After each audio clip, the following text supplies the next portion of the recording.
नमस्कार दोस्तों, एक बार फिर स्वागत है आपका मेरे YouTube चैनल फसाने अजायब में। आइए सुनते हैं शिवानी द्वारा रचित उपन्यास कृष्णकली भाग 19।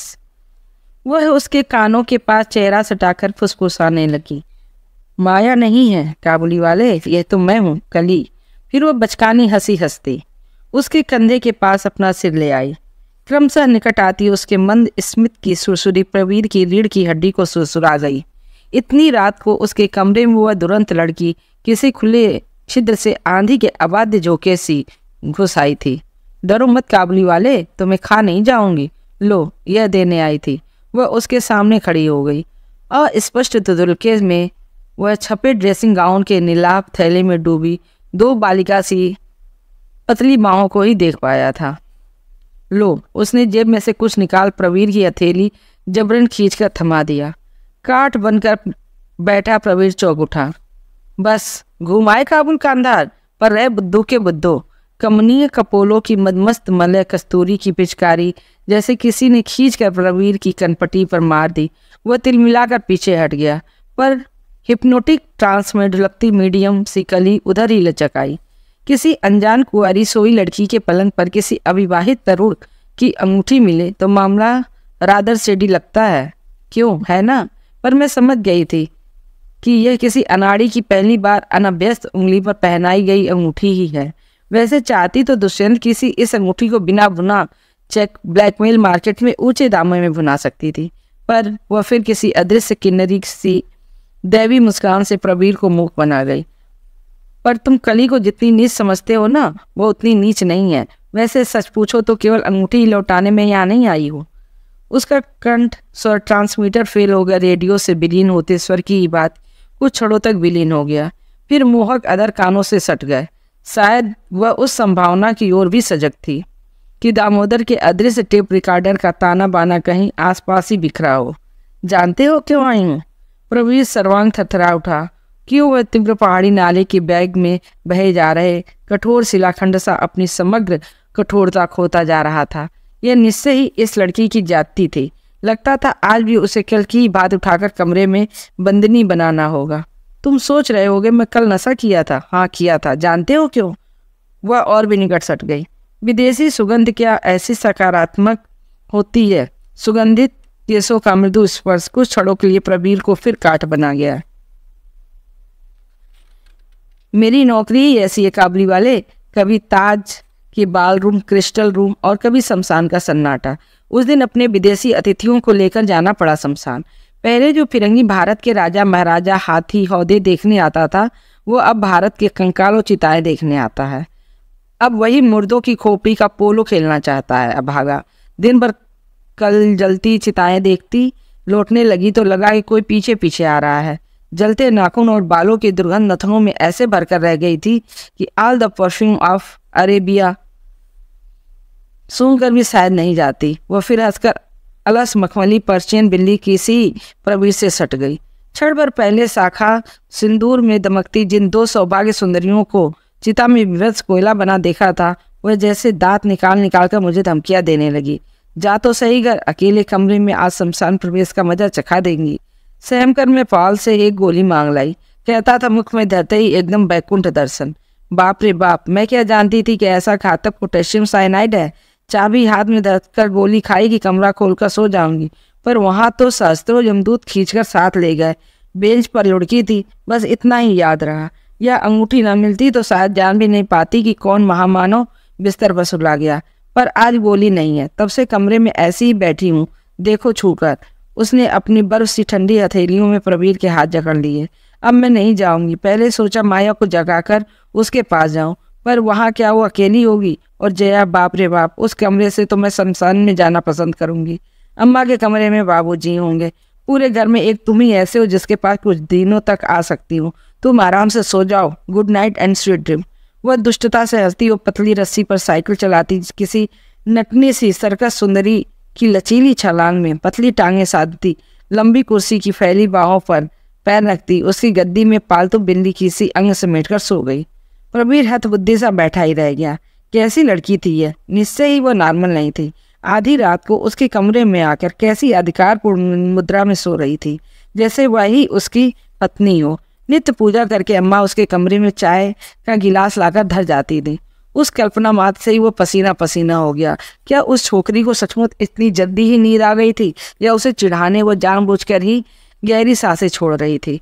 बरसों पुरानी उस आराम कुर्सी का बेत दामोदर के दोनों पैर ऊपर दरगवारू ढंग से बैठकर झूला बना दिया था। एकदम कमोड बन गई। जिस कुर्सी पर कोई ढंग से बैठ भी नहीं सकता था, उसी पर वो ऐसे सो रही थी जैसे किसी हैमाक पर सो रही विदेशी मॉडल हो। उससे कुछ भी कहने के लिए अब प्रवीर को निकट जाकर फुसफुसाना होगा, और ऐसा करने में उसे महासंकोच हो रहा था। सोचेगी वह भी उसके इस षड्यंत्र का लोहा मान गया है, और यदि वह साहस कर सशब्द फटकारता है तो कहीं आसपास के कमरों में सो रहे आत्मीय स्वजन न जाग जाएं। सोती लड़की को वह कल की रात की भांति सशरीर उठाकर उसके कमरे में अवश्य पटक सकता था, पर यदि वह बेहया कहीं चीख पड़ी तब किसे मुंह दिखा पाएगा? फिर क्या ग्रह के उस ज्येष्ठ पुत्र के प्रोज्वल निष्कलन चरित्र पर उसकी वह चीख कोल तार की पोत नहीं देगी? काश आज वह नटू क्या ही सो गया होता, पर तब वह क्या स्वप्न में भी सोच सकता था कि यह दुर्दिन नाभिसारिका आधी रात को उसके कमरे में ऐसे छप्पर पाड़ कर टपक पड़ेगी। यदि कहीं इसी बीच माया आ गई, या स्वयं दामोदर, क्या वह निर्लज्ज कई बार दिन का कलह भूल भाल कर रात को उसके कमरे में से बिना पूछे सिगरेट का पैकेट लेने नहीं आ जाता? कुर्सी पर निश्चेष्ट पड़ी उस निद्रांत सुंदरी को देखकर फिर कौन विश्वास करेगा कि वह निर्दोष है? कोयले की कोठरी से क्या फिर वो कभी काली किली के लिए बिना निकल पाएगा? ऐसी विचित्र लड़की के लिए कहा ही किया जा सकता था। उसने एक बार फिर कुर्सी पर सो रही कली की ओर देखा। उसकी गहरी सांसें कमरे की निस्तब्धता में सर्पिणी की सी विषैली फुफकारें छोड़ती उसका दिल दहला उठी। क्रमशः उठते गिरते नन्हे उरोजों को वह न चाहने पर ही स्पष्ट देख रहा था। एक हाथ कान के नीचे धर वह कौशलाभिमानी कभी एक पैर सिरकोड़ कर करवट बदलती, कभी दोनों टांगे कुर्सी की निर्जीव फैली बाहों पर उठा लेती। ऐसे हाथ पर हाथ धरकर बैठने से बात बनेगी नहीं। प्रवीर चुपचाप उठकर बाहर चला गया। उसके सानिध्य से बरामदे का ठंडा सीमेंट वांछनीय था। कभी क्रोध से उसका सर्वांग कांपने लगता, कभी विवशता उसकी गर्दन मरोड़ कर रख देती। ऐसे ही उकड़ू होकर बैठे बैठे उसे नींद आ गई, पर बैठे ही बैठे कहीं देर तक नींद आती है। कभी असहाय गर्दन इधर उधर ढुलकती, कभी हाथ की दोनों कुहनियाँ बुरी तरह दुखने लगती और वह अचकचाकर जग जाता। बैठे ही बैठे उसने रात काट दी। हाथ की घड़ी को बड़े यत्न से घुमा फिरा कर समय देखा तो 4 बज चुके थे। नित्य 5 बजे अम्मा के शंख घोष और अलार्म घर भर को जगा देता था। अब उसे उठाकर कमरे में न पटकने पर अनर्थ की संभावना थी। वह उठा, थके मुड़े तुड़े हाथ पैर सीधे किए और कमरे में गया। कुर्सी तो खाली थी। चलो बला टली, प्रवीर को लगा। उसकी छाती पर पड़ी रात भर की भारी शिला स्वयं ही हट गई। अंत तक विधाता ने उसे सुमति दे ही दी। अब चिटकनी चढ़ाकर वह देर तक नींद पूरी करेगा। चित्त ऐसा हल्का हो गया कि वह धीमे से सीटी बजाता चिटकनी चढ़ाकर पलंग की ओर लपका। अचानक कंठ की सीटी कंठ में ही सूख कर रह गई। बेढंगी कुर्सी से सुविधानुसार स्थान परिवर्तन कर दस्यु कन्या उसी की चादर सिर से पैर तक लपेटे उसके खाली पलंग पर सो रही थी। लगता था देर तक गठरी बन चुकी कुर्सी पर सोने के पश्चात उसके अपूर्व प्रकंपित पर्य पर सोने में उसकी सुडौल काया अपनी पूरी लंबाई में तन गई थी। ऐसा किंग कर्तव्य विमूढ़ बनकर खड़े रहने का अब समय नहीं था। अम्मा किसी भी पल चाय का गिलास लेकर द्वार पर खड़ी हो सकती थी। प्रवीर को बिना कुछ कहे निद्रा मग्ना कली के पैर का अंगूठा पकड़कर जोर से वैसा ही हिला दिया जैसे कली ने कुछ देर पूर्व हिलाकर उसे जगाया था। वह हड़बड़ाकर उठ बैठी। खिड़की से अंधकार मिश्रित सावला उजाला झांकने लगा था। नीले ड्रेसिंग गाउन में चमकती त्वचा का पीलापन देखकर प्रवीर को पहले दया आ गई। कितनी बीमार डरी सहमी लग रही थी वह, पर दूसरे ही क्षण लज्जास्पद परिस्थिति की वास्तविकता ने उसकी विवेकपूर्ण चेतना लौटा दी। उसने पलंग पर बैठी अर्ध उन्मिलित आंखों से उसे टुकुर टुकुर निहारती विस्मित भाव वाली कली को बड़ी रुखाई से कंधा पकड़कर नीचे उतार दिया। वह पहले बुत बनी खड़ी रही, फिर सोमन बुलिस्टिक सी चुपचाप चिटकनी खोलकर बाहर निकल गई तो प्रवीर ने लपककर चिटकनी बंद कर दी। कुछ देर तक वह द्वार से सटकर रही खड़ा रहा। चिटकनी बंद थी, फिर भी उसे भय हो रहा था कि कहीं जादूगर हुंडनी की बाजीगिरी से वो चिटकनी खोल फिर उसी पलंग पर पड़ी नजर ना आ जाए। आज उसे कमरा खोलकर सोने का सबक मिल चुका था। ऐसी नर बच्छनी बगल के कमरे में थी और उसने अपने पुष्ट शरीर को आंखों ही आंखों में निगलने कई बार उसे देख चुका था। फिर भी द्वार खोलकर उसी ने तो आ बैल मुझे मार कहा था। फिर दोष भला किसका था? एक ही रात की बात थी। कल वह अम्मा के बगल के कमरे में जाकर सो रहेगा। कह देगा रात भर सड़क चलती रहती है, उसे नींद नहीं आती। फिर रात भर निकलते जुलूसों का उल्लड़ अम्मा बाबूजी भी तो सुनते रहते थे। कभी कांग्रेसर धप्पाबाजी चलबे ना, कभी संयुक्त दल होलो विफल। ठीक था, यही कह देगा काबुल जाने पर क्या वहाँ उड़कर आएगी, यदि आ भी गई तो वहाँ उससे निपट लेगा। उस जैसी बीसीओ गोष्ठी प्रिया अभिसारिकाओं को वह अपने संयत से पटके नहीं दे सकता था। उसकी जिस ताकिया पर वह हाथ धरकर सोई थी उस पर पतली बाह का काश सा बन गया था। क्या सेंट की शीशी उड़ेल गई थी छोकरी? वही परिचित परफ्यूम का कस्तूरी बबका उसे विचलित कर उठा। उसने थपथपाकर तकिए की सलवट ठीक की और बिस्तर ढक दिया। उजाला हो गया था। अम्मा के संग का अलार्म बज चुका था। वह बत्ती जलाकर बासी अखबारी पढ़ने की विफल चेष्टा कर रहा था कि चिटकनी स्वयं ही खुल गई। अम्मा चाय का गिलास लिए खड़ी थी। 15 मिनट पहले यदि कहीं ऐसे ही आकर द्वार पर खड़ी हो जाती तो। चाय का गिलास थमाकर अम्मा उसी के पलंग पर बैठ गई। एक बात तुझसे कहने आई हूँ लल्ला, आज तू वहाँ जाएगा? तेरे बाबूजी ऐसे संकोची हैं कि एक बार तू काबुल गया तो फिर मुंह खोलकर पांडे जैसे कुछ भी नहीं कह पाएंगे। तूने कल का नाटक तो देख ही दिया। जैसे भी हो दामोदर को नौकरी पर लगाना है। जब तक खाली बैठेंगे यही सब उपद्रव खड़े करते रहेंगे। आखिर दामाद है, घर से बाहर ठेल भी तो नहीं सकती। ये तो अच्छा है परदेश में है। यहाँ सबसे यही कह दिया कि लंबी छुट्टी लेकर जया का इलाज कराने आए हैं, पर लंबी छुट्टी की हम कब तक कैफियत देते फिरेंगे।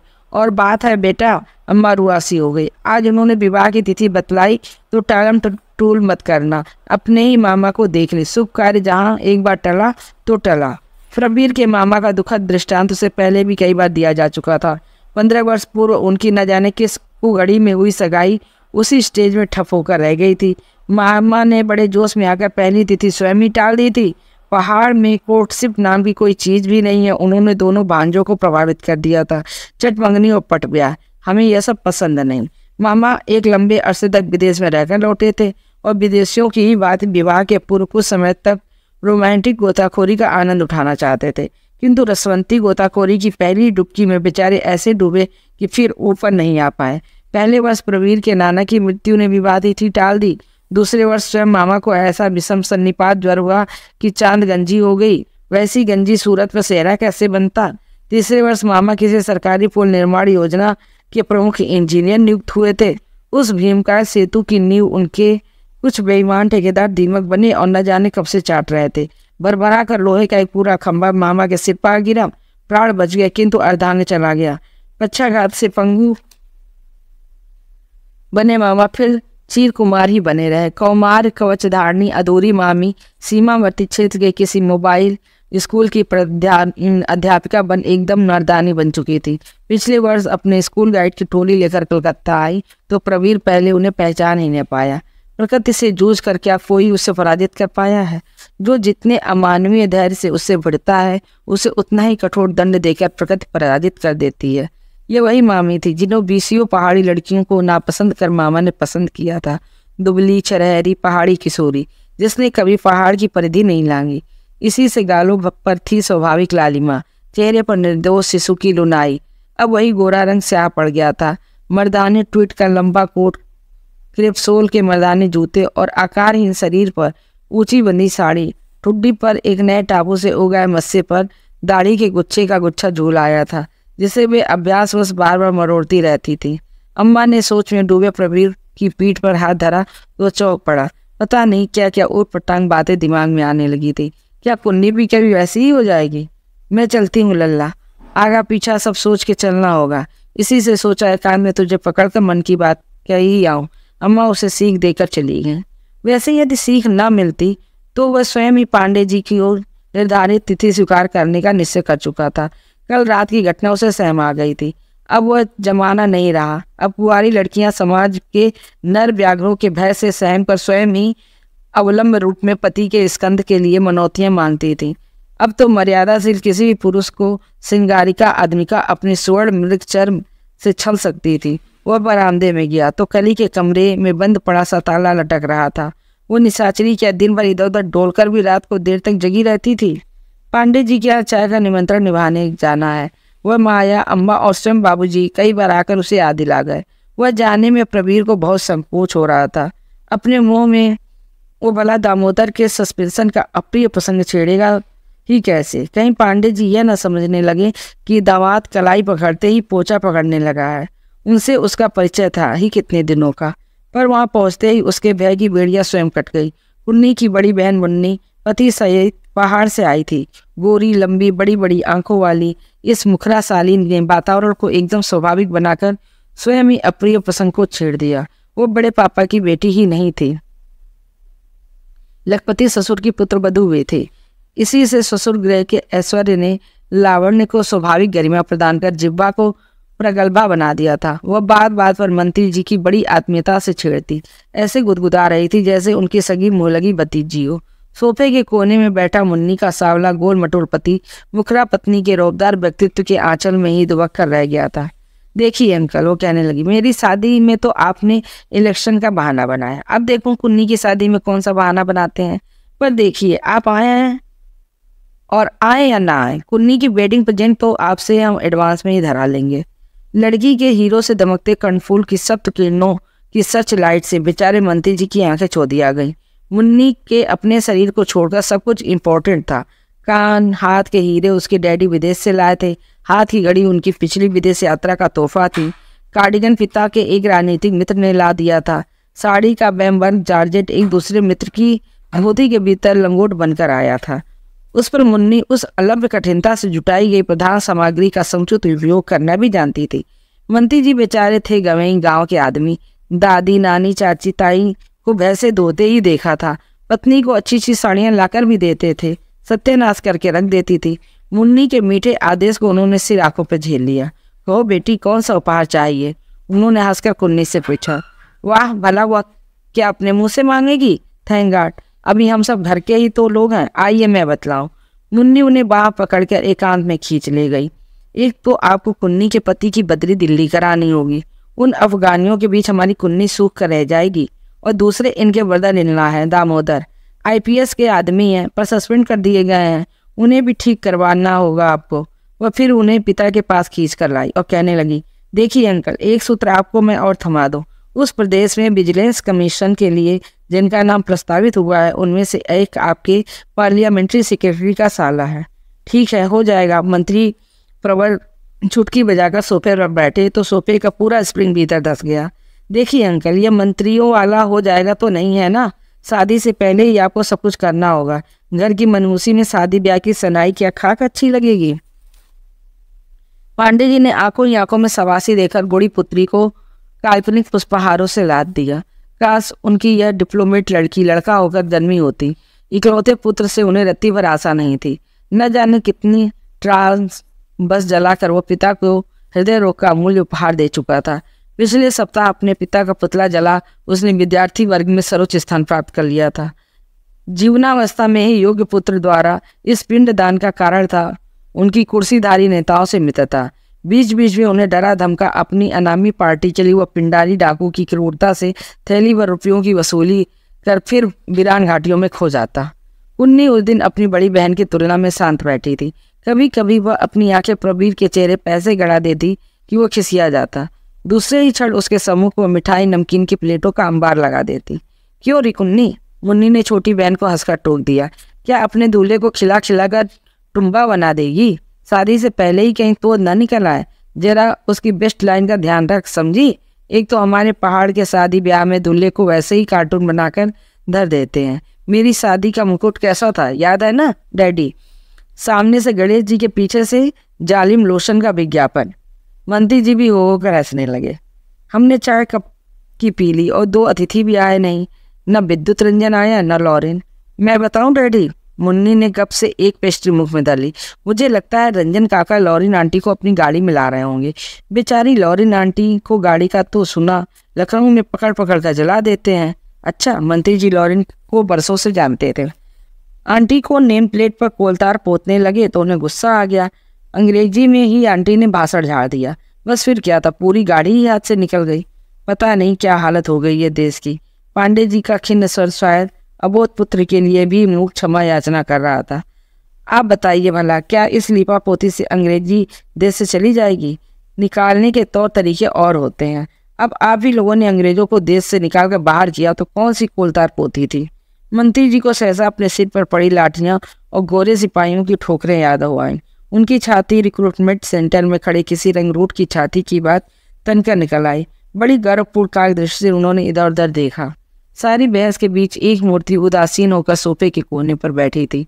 न उस बीतराग के चेहरे पर उत्साह था, न विद्रोह। लगता था निरंतर संघर्ष करती हुआ एकदम ही चुप गई है।